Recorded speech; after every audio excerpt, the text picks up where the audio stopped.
Warsaw, winter 1944, snow covered the sidewalks like a white shroud, befitting a city bleeding from every angle. People's breaths hung in the air like the souls of victims who had yet to find peace. In every alley, in every glance, in every sudden silence, there was fear and a dignity that refused to die. At the heart of this hell lived a man who embodied horror, Franz Kuchera, a Nazi general appointed governor of the Warsaw Division, who quickly became known for his brutality. Within weeks, he carried out random mass executions, executing hundreds, and plastering the city walls with death notices. But in the shadows, Poland was bleeding, yes, but it didn't surrender. In a dark basement, 7 young men from the Home Army, the Polish underground resistance, gathered. Among them were Bruno, Alex, Krystyna, and January. Their hands trembled, not with fear, but with determination.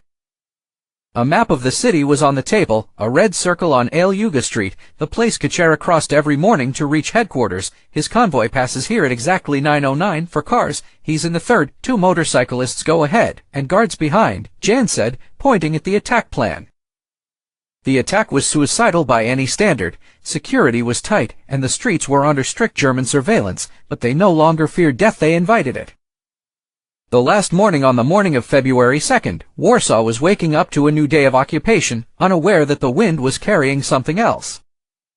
Bruno stood behind a stone wall, a Sten pistol in his hand. Alex was at his side, holding a crude explosive device. Krystyna is across the street, pretending to be a florist. It's 9:08.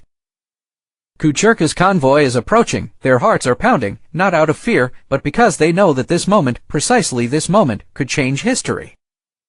9:09. As the third car reached the middle of the street, Bruno lunged forward and fired the first shot. It hit the windshield. The driver lost control. Kuchera turned around, still not realizing what was happening.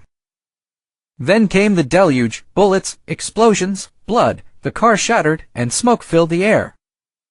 In less than 30 seconds, Franz Kuchera was dead. The resistance fighters withdrew with astonishing speed, leaving behind a resounding death and an unforgettable echo. They weren't immediately captured, they had succeeded.